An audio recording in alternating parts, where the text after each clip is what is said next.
Bonjour et bienvenue sur la petite vidéo sur le calcul du volume. Alors, imaginons qu'aujourd'hui on ait une prescription qui nous dit vous devez perfuser 500 ml de G5, le tout sur 24 heures. On va essayer de comprendre comment se fait ce calcul du débit. Pour cela, il faut que je connaisse la formule du débit. Le débit, en fait, c'est une formule toute simple, c'est le volume sur le temps. Alors on va essayer de comprendre maintenant comment je peux calculer ce débit. Tout d'abord, il faut savoir qu'il y a plusieurs types de débit. Le débit sur une pompe à gravité et le débit sur une pompe à perfusion. On va commencer par un débit par gravité. Par gravité, ça veut tout simplement dire que les petites gouttes vont s'écouler via la chambre de dégazage et il va falloir compter nous-mêmes les gouttes. Alors comment je vais procéder pour ce calcul par gravité? Tout d'abord, il faut que je sache que le résultat que j'attends en débit par gravité est un résultat en gouttes par minute.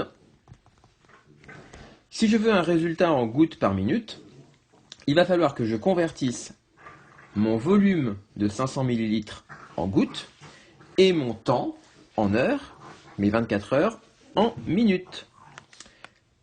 Pour cela, j'ai une formule magique qui me dit que j'ai 1 millilitre correspond à 20 gouttes. Si 1 millilitre correspond à 20 gouttes, alors moi mes 500 millilitres correspondent à 10 000 gouttes.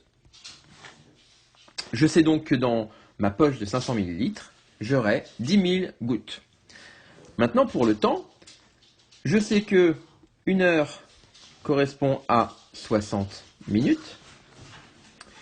Et donc, 24 heures correspond à 1440 minutes.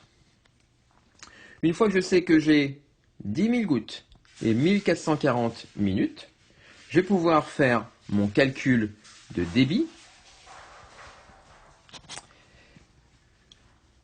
Et donc, on obtient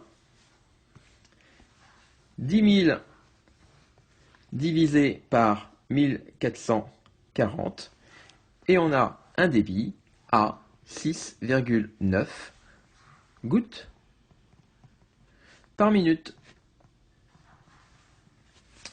6,9 gouttes par minute, c'est extrêmement difficile puisque vous le voyez, les gouttes ne sont pas divisibles. Il va donc falloir que j'arrondisse, soit par défaut, soit par excès, et je dis donc que 6,9, c'est équivalent à 7 gouttes minutes par excès. Voilà pour la première méthode, le débit par gravité. On va faire maintenant beaucoup plus simple, le débit sur une pompe à perfusion. Eh bien, il faut savoir que le débit sur une pompe à perfusion s'exprime en millilitres par heure. S'il s'exprime en millilitres par heure, à ce moment-là, je n'ai pas besoin de faire de conversion.